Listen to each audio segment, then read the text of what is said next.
Hey guys, it's Graham. Welcome back to my channel, and today I'm going to be doing an au pair Q&A. So if you can't tell, I'm home alone. There's nobody else home, so I thought it would be the perfect day to do this au pair Q&A. The questions that I'm going to be answering today are questions that I got from an AuPairWorld takeover I did a couple of weeks ago, mixed with questions that I've received on my personal account, and today I'm going to be answering all of those questions. Before I jump into the content of the video, if you haven't already, please like this video, subscribe to the channel, and leave me a comment down below. Alright, that being said, let's jump right in.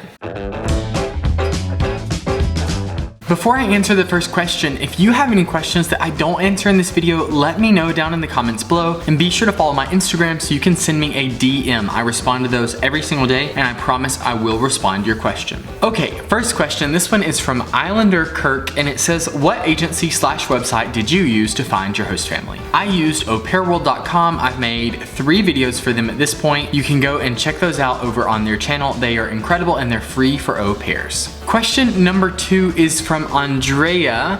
This is, how did you know which family was right for you? This is one of the questions that I get the absolute most, Andrea, so thank you for asking it. And essentially, I just talk with my host families a lot. And let me say, please listen when I say this, no family is going to be perfect for you, okay? There are things that I would change about my host family, and I promise you, there are things that they would change about me. So you're never gonna find a perfect host family, nor are they ever gonna find a perfect au pair, but I would talk with them a lot and just figure out what your common interests are and see if they align. Question number 3 is from SMNFTA, and it is, would you suggest the au pair experience as a way to clear your thoughts and create new ones?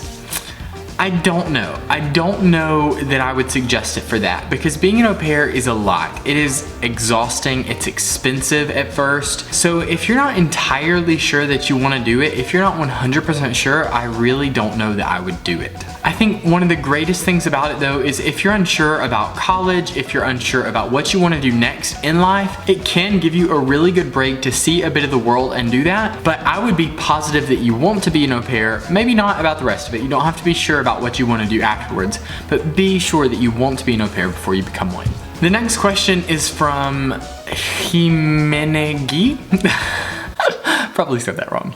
What are the possible socializing activities in COVID times? That's a great question, and it depends city to city. Here in Spain, I like to go out with lunch with my friends. I like to have coffee, go for a walk, anything outdoors, and like I said, it depends. In southern Spain, still in December, it is very comfortable and you can definitely go out and sit on a patio and have lunch, but if you're, say, in Germany or a northern European country where it's a bit chillier, that might not be an option. The next question is from Jillian_6, and it says, what are the challenges of being a male au pair? Thank you, Jillian, that's a great question. I think one of the biggest challenges that I've gotten from being a male au pair is making friends. And I know that sounds a bit sad, but I do think there's a reason to it. The majority of the people you're gonna come across as you're an au pair are females. And say what you will, but I think females are generally more likely to make female friends than male friends. So it's been a bit difficult for me to do that. Also, I would just say like social stigmas, but that's really not that bad here in Spain. People, when I tell them my job, they're like, oh wow. But then they get over it, you know, it's fine. The next question is from Lil_19. What is the biggest difference between the US and Europe? Oof. I don't know. Everything is so much smaller in Europe. The houses, the cars, the food, the streets, literally everything is smaller. I would also say, at least in the southern part of the US, we are very polite people, super polite. You always have to have a lot of manners. And in Europe, I think they're a bit more direct than we are. Like, they say what they want, especially like Germany, Northern Europe. They say what they want and they don't care so much about being polite. So that's kind of weird for me. The next question is from Marie_22, and it says, how long did it take you to find a family? I have been an au pair 3 times now, so I have looked for 3 different families, and for each time it's been a little bit different. My first time, just a summer au pair, I spent 2 weeks looking, and I found the host family just like that. I found them within my first 2 days of looking, but it was 2 weeks later until I signed a contract. My second host family, it took about a month, and then my third host family took about 2 months. So it does take time, just be patient. Okay, so for the next round of questions, I'm gonna move upstairs so I can sit down, and then I'll continue. Hang in there, we're not done. Okay, so I've made it upstairs to the kitchen table. I have my coffee here with me, so we are gonna roll on to the next round of questions. The next question is from Leonora, and it says, is it possible to be an au pair for just 3 months? Absolutely. My first au pair experience was 2 months. My second one was supposed to be 3 months, but it was cut short. So it is definitely possible if you're looking to do that. And if you're from the US, if you're going to Europe, you don't have to have a visa if you're staying for less than 3 months. The next one is from something Clavia, and it says, what preparations did you do before becoming an au pair? This is a great question, and it depends. My first time, I really did not prepare that much. Okay, that's better. It's like hit me from down here.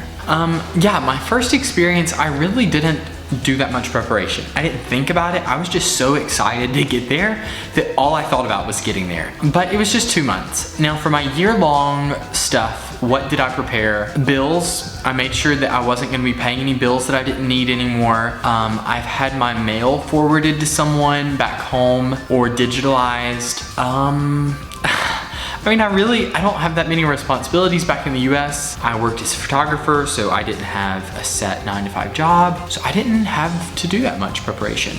This question is from Sarah, and it is, when is your contract finished and how do you find another family? So Sarah is jumping the gun here. My contract still has 7 months left. I finish in June, and I have not decided if I want to spend another year as an au pair. I don't know. I might go back home and study, but I haven't decided. I'm not ruling it out. This one is from Blue. I love this question. What was your parents' reaction when you told them about becoming an au pair? My family just got back. Yep, here we go. Okay guys, so my host family just came home in the middle of that video. So I'm gonna pick it up maybe this evening or tomorrow, but hang in there, I'm not done yet. We're almost there. Okay guys, so my host family's actually at home right now, but all the kids are showering, so I'm gonna try to film this video, wrap it up while they're in the shower. All right, let's go. Next question, let's finish this thing. What was your parents' reactions when you told them about becoming an au pair? So, yeah. I actually did not tell my parents until I had already found the family. So, how I originally started, it was an accident. I didn't mean to become an au pair. It was a total accident. I just stumbled upon AuPairWorld. I had never heard of an au pair, and I decided I would make an account just for fun, just to say that I did. I just put crappy pictures, just ones the first I could find on my phone, put crappy text, nothing serious, and forgot about it. 2 days later, I go back on, so I look during lecture, and I had 2 messages, one of which was from my future host family. So I just I left class, walked out in the middle of class with my stuff and just flipped out when I got to my car. I was so excited. So I went back, fixed all my stuff, put good pictures, put all that back, and I ended up talking to 14 different families. Yeah, I had already pretty much agreed to go with my host family when I told my parents, and it wasn't because I didn't want them to know. They were always really supportive of me. I think I was just in it, I just wanted to make sure that it was real before I went and told them. With my third experience, I pretty much told my parents all the way up.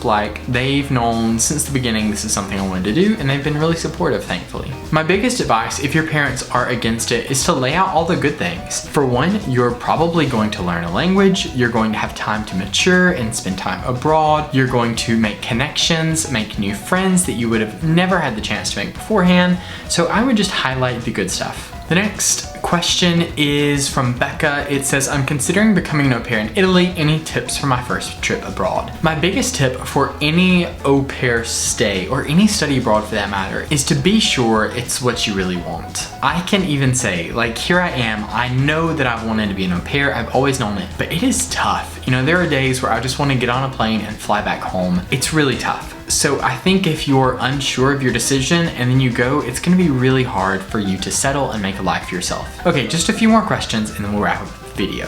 The next question is from Prames, and it says, what was the most difficult time you've had during your au pair experiences? I think I'm currently in my most difficult time. Or no, I don't know.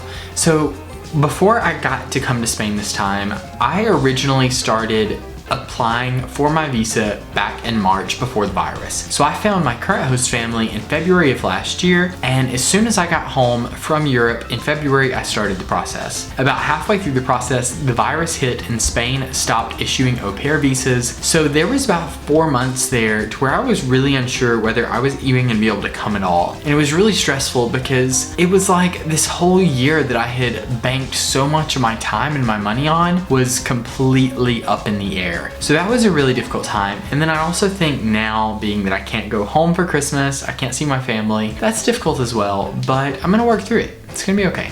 Oh, one of them shouting. The last question is from Crimsner, and it is, when should I start to look for my host family? So I made a whole nother video about this actually. I just published it last week. You're gonna have to go and check it out. I will put it right up here, but I suggest you start looking for your host family if you need a visa 6 months in advance. If you don't need a visa 3 to 4 months in advance. The biggest thing that you don't want to do is wait until the last minute. Some host families will be really ridiculous and petty and wait till the very last minute to find an au pair. Don't be that au pair. You know, don't wait till the last minute. It's too stressful. It's too much work. I think if you find your host families well in advance, give yourself plenty of time to search and find a good one, you'll have a much better experience. Alright guys, so that wraps up my Q&A video. I have been so looking forward to this video. I love Q&As and that was so much fun. If you liked it and if you want another one, let me know down in the comments below. I could honestly do one of these all the time. I love them. They're so much fun to connect with you guys and hear your questions. Once again, thank you so much for watching. If you haven't already, like it, subscribe to the channel, and let me know what you think in the comments down below. Muchas gracias por ver y hasta luego. Ciao.